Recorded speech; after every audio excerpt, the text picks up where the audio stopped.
네, 이 고 장자연 씨 사건은 크게 세 갈래 의혹으로 나뉩니다. 먼저 유력 인사들에 대한 강제 술 접대, 그리고 장 씨의 사망 배경, 그리고 부실 수사 혹은 수사 외압 등입니다. 자, 그러나 이게 사실이라고 하더라도 공소시효가 지나서 이 처벌은 어려운데요. 술 접대를 강요한 죄는 5년, 그리고 참석자들에게 적용할 수 있는 강제추행은 7년 또는 10년이고요. 수사 개입 등 직권 남용, 직무유기도 5년 또는 7년에 불과합니다. 장자연 씨에게 직접 행해진 범죄 행위에 대해서는 공소시효가 거의 다 도과가 된 것으로 보이죠.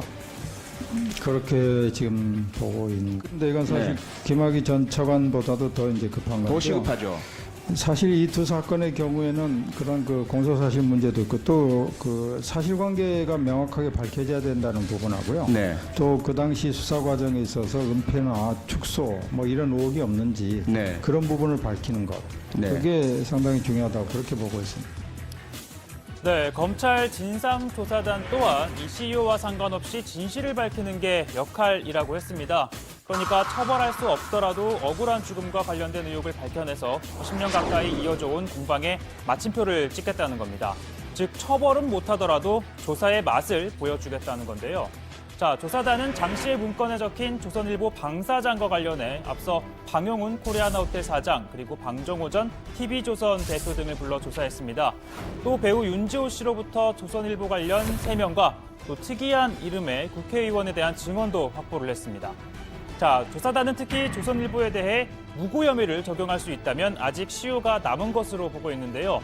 자, 2009년 4월 국회에서 있었던 일입니다. 장자연 문건에 따르면 당시 조선일보 방사장을 술자리에 만들어 모셨고 그 후로 며칠 뒤에 스포츠조선 방사장이 방문했습니다라는 글귀가 있습니다. 보고 받으셨어요? 그런 보고 받은 뒤에 전혀 모르네. 뭘 보고 받았는지 모르겠어요. 자, 국회에서 이 발언이 나온 직후 조선일보는요, 이종걸 의원에게 항의 서한을 보냅니다. 강효상 당시 조선일보사 경영기획실장 명예였는데요. 자, 유감을 표시한다면서 사과를 요구하며 법적 대응을 예고한 겁니다. 자, 이후 허위 사실에 의한 명예훼손 혐의로 고소를 했고요. 검찰도 이후에 재판에 넘깁니다. 그리고 2013년에서야 조선일보 측이 소송을 취하하면서 사건은 마무리가 됐습니다. 자, 조사단은 당시 이종걸 의원의 발언이 허위가 아닌 것을 알고도 고소를 한 것이라면 무고에 해당한다고 보고 있는데요. 자, 무고죄 공소시효는 10년이라 이 고소장을 제출한 2009년 4월 11일을 기준으로 그러니까 9일이 남은 겁니다. 다만 사건 본류가 아니고 또 입증도 까다로워 재수사를 권고할지는 불투명한 상황입니다. 자, 앞서 재수사를 권고한 김학의 전 차관 사건은 검찰 수사단이 검토하고 있는 사건 자료가 수만 페이지에 달하는데요. 수사단은 활동 기한이 정해져 있지 않지만 신속하게 수사한다는 방침입니다. 자, 왜냐하면 검찰총장의 지휘를 받는다는 점을 고려하면 이 문무일 총장의 임기가 7월까지라서 이 새 총장이 지명되기 전까지 사실상 100일 내에는 결판을 내야 한다는 겁니다. 또 마찬가지로 공소시효 문제도 고려하지 않을 수가 없는데요. 자, 이 때문에 과거사 위도 시효가 임박한 뇌물죄 혐의에 대해서 먼저 수사를 권고한 겁니다. 또 수사단도 뇌물 액수 그리고 시기뿐만 아니라 포괄일죄를 적용할 수 있는지 등을 검토하는 등 뇌물 혐의를 우선적으로 살필 예정입니다. 자, 그리고 김 전 차관과 함께 수사 대상이 된 곽상도 한국당 의원 그리고 이중희 전 민정비서관은요. 2013년 당시 경찰 수사를 방해하고 또 개입했다는 의혹을 받고 있습니다. 이 시효가 7년이라서 아직 여유는 있지만 비교적 최근의 일이고 또 검토할 과거 수사 기록이 없기 때문에 속도를 낼 수가 있습니다. 관련자들의 증언도 쏟아지고 있는데요. 현 경찰 수장도 이렇게 말을 했다고 합니다. 외압에 휘둘리지 않았다. 그 부분이에요. 그다음에 곤혹스러운 상황이었다라고 당시 수사 담당자들이 진술하고 있다. 전화를 어디서 받았고 그런 것 때문에 곤혹스러운 상황이었다라고 얘기를 했는데 자, 민감용 경찰청장은 실제 외압이 있었는지 여부는 검찰이 수사를 통해 밝혀주길 바란다라고 했는데요.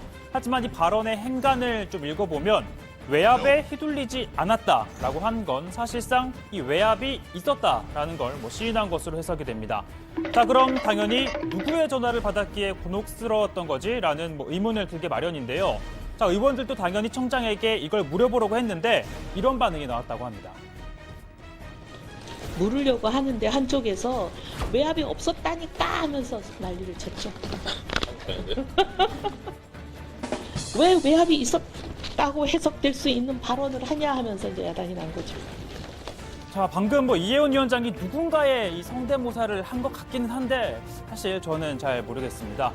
자, 경찰은 또 곽상도 의원과 진실 공방이 벌어지고 있는 지점이죠. 이 김학의 전 차관 임명 전에 경찰이 청와대에 보고했느냐, 안 했느냐에 대해서는 이렇게 답했다고 합니다.